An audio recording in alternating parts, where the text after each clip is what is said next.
Fibermaxxing week 2, calibration week, where the fiber helps, where it breaks, and why Mexico is gonna matter. What week 2 was actually for.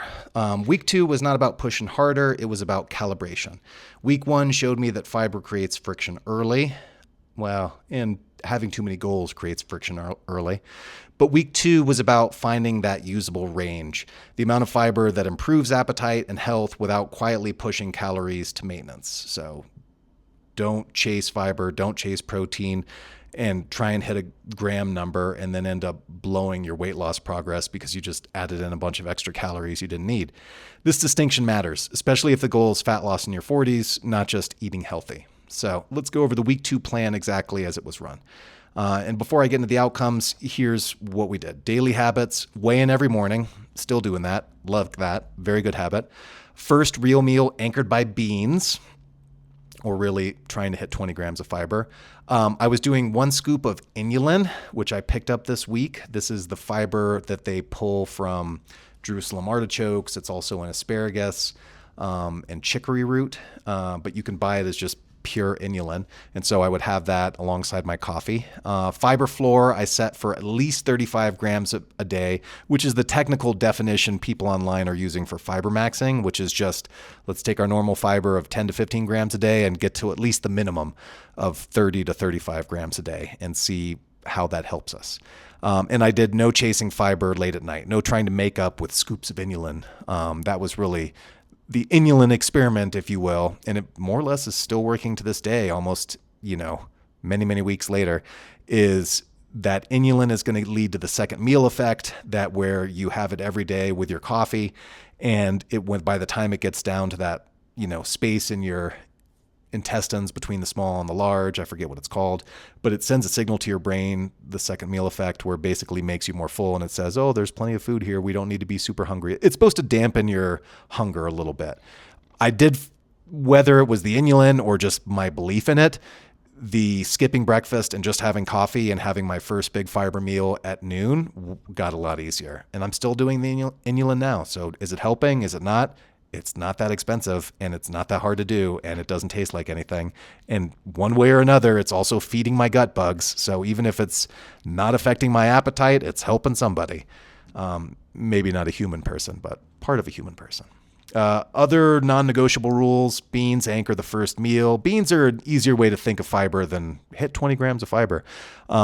My other part was hitting 20 grams of fiber by the end of the day, not necessarily at breakfast. So if I couldn't get it at breakfast, for eating out at Taco Bell, because those bean burritos have way less fiber than you would think, because a lot of the calories go to the cheese and the flour tortilla around it, and those don't come with a lot of fiber.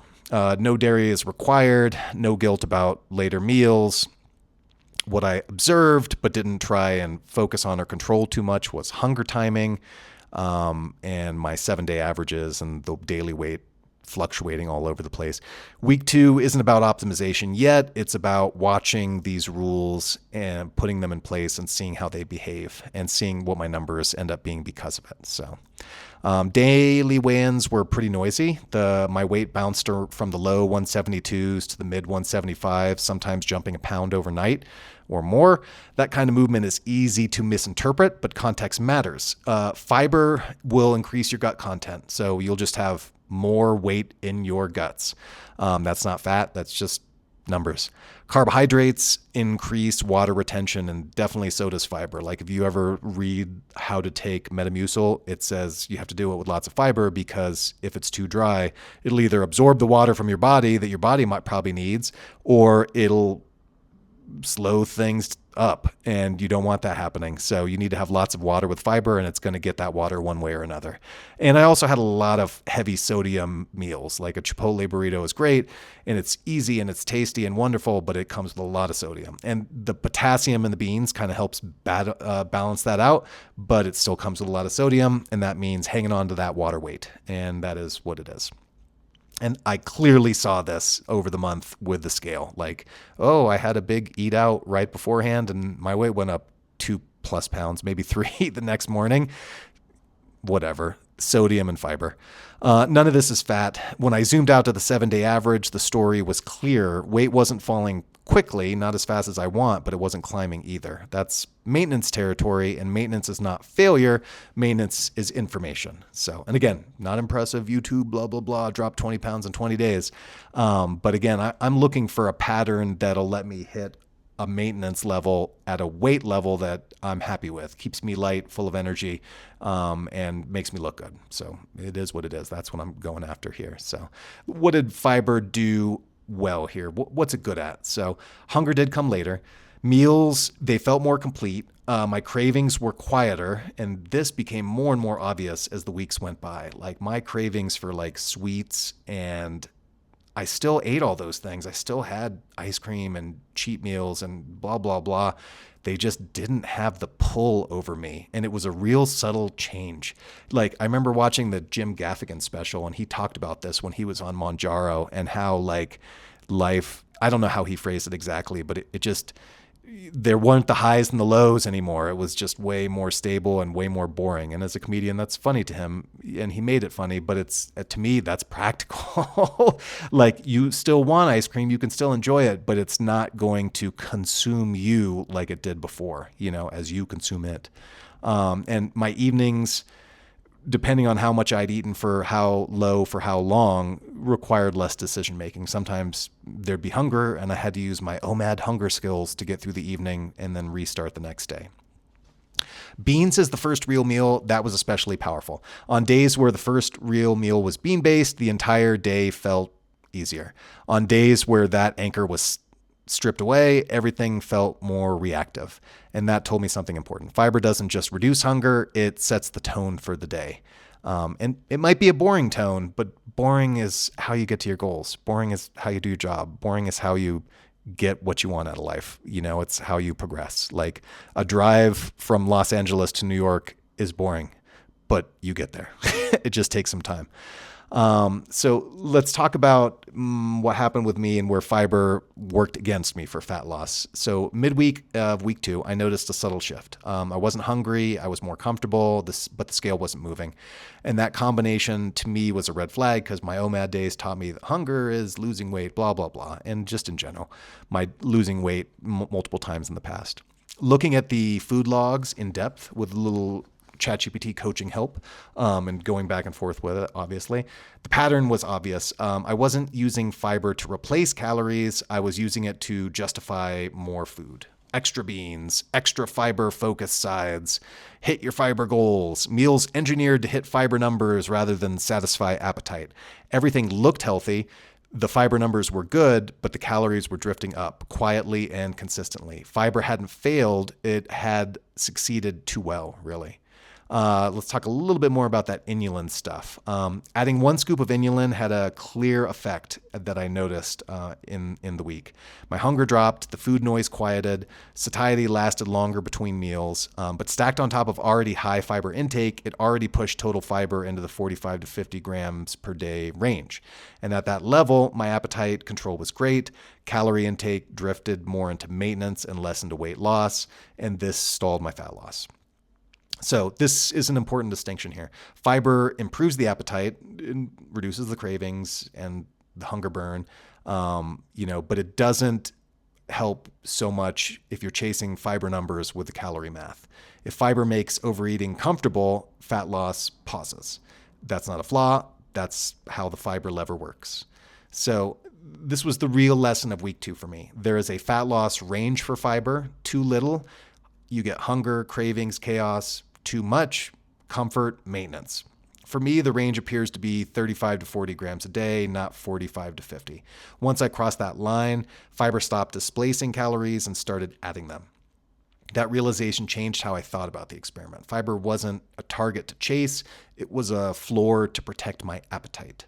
So I also learned something else practical. Trying to force 20 grams of fiber at breakfast created unnecessary friction.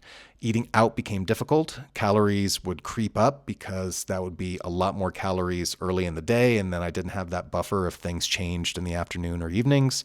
And meals felt a lot more engineered in a bad way instead of natural.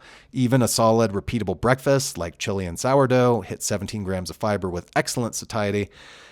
Chasing that last 3 grams, it just added calories, mental effort, or a scoop of inulin. Like, it just felt very artificial, zero meaningful benefits.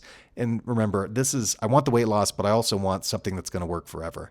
I want like habits that are enjoyable. I'm not counting every calorie, counting every gram of fiber. I want something that's livable. That was the moment I stopped optimizing meals and started optimizing systems. So what did this week 2 actually accomplish? By the end of the week, I had clarity on 4 things. Fiber reliably controls my appetite. Appetite control alone does not guarantee fat loss. There's a fiber threshold beyond which calories creep up, and sustainability matters more than, theoretical optimization. It's not a failure, it's a calibration pass. Okay, so let's talk a little bit about Mexico, because that's going to be week 3. This is where Mexico comes in, but no conclusions here. Mexico landed technically in the middle of Fibermaxx, not on purpose, but it's useful. Unfortunately, it makes this less of a very clear-cut, scientifically well-made experiment. There's no control, even though you can be your own control. But throwing in an experiment muddies the waters a lot. But there's still lessons to be learned. This vacation week will introduce not just restaurant food, unlimited, high-quality, delicious buffet food. Whatever you want, just, you like that? Eat another bowl of it. High sodium, unknown oils, unknown calories, irregular schedules, not so much. Just a lot of unknowns, and I think I'm eating healthy, but what are the numbers going to say? I had no way to weigh myself or anything out there. I didn't take my tape measure because I'd already kind of given up on tape measures and waist measurements. This is a stress test of whether fiber is going to help me with weight loss, or at least weight maintenance under real conditions. So that's what I get excited about for week 3 and the Mexico trip. Week 2 didn't answer this question, and it's only 2 weeks into like experimenting with higher fiber for weight loss and maintenance. And does it help you get through all the weird things in life and the things that can go wrong that mess up your diet, blah, blah, blah. And can you make it into a diet that's easy to follow forever? So the Mexico hypothesis. The question going into Mexico wasn't, can I lose weight on vacation? Though that would be nice. And people have made that claim, and it's definitely possible. But it's vacation. You're also supposed to stop doing weird diet stuff. The question became, does fiber prevent backsliding when conditions get worse?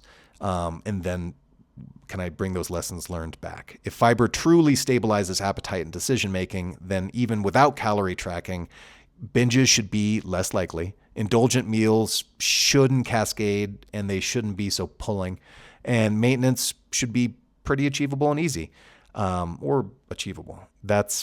If it's maintenance, it's still a success. And even if it's a little bit going up or whatever change, as long as it doesn't derail the whole Fibermaxx 28 days, it's still a success. So this is how I'm going to adapt the plan for Mexico. I'm not going to do the full 2-week structure because it's kind of hard to count your calories and fiber when you don't know what's in the food. Like it's all buffet, scoop it on your plate type stuff. But I bring certain principles. Fiber early when possible. 1 clear fiber hit before dinner. By fiber hit, I mean like a big fiber meal, like a lot of beans. Slow eating as a break. No chasing fiber numbers because it's too hard to know what you're actually eating. Mexico is not about execution. It's about resilience. So, all right. So why this makes Fibermaxxing more real? Most diet plans avoid vacations. They don't do it during that time. I'm going to lean into it, because if this system can't survive travel, social eating, disrupted routines, it's not a system. It's a temporary environment. It's not going to work for me. It's a diet. I don't want a diet. I want something easy I don't have to think about that I can just do and I default to by default. So week 2 is kind of helping me build the model. I'm getting closer. Week 3, Mexico, this is where we're going to stress test that model. So what comes next? Week 3 is not about adding rules. It's about confirming the fiber range, observing maintenance under stress, and locking in the lowest effort version of this plan that still works. And that's how my habits are going to become permanent. So if you're interested in building a system that survives real life, not just perfect weeks, watch the next video where Mexico pressure tests Fibermaxxing in the wild. And if you want help dialing in a similar system that works just for you, that's tailored for you, click the link below and let's get started today. Bye.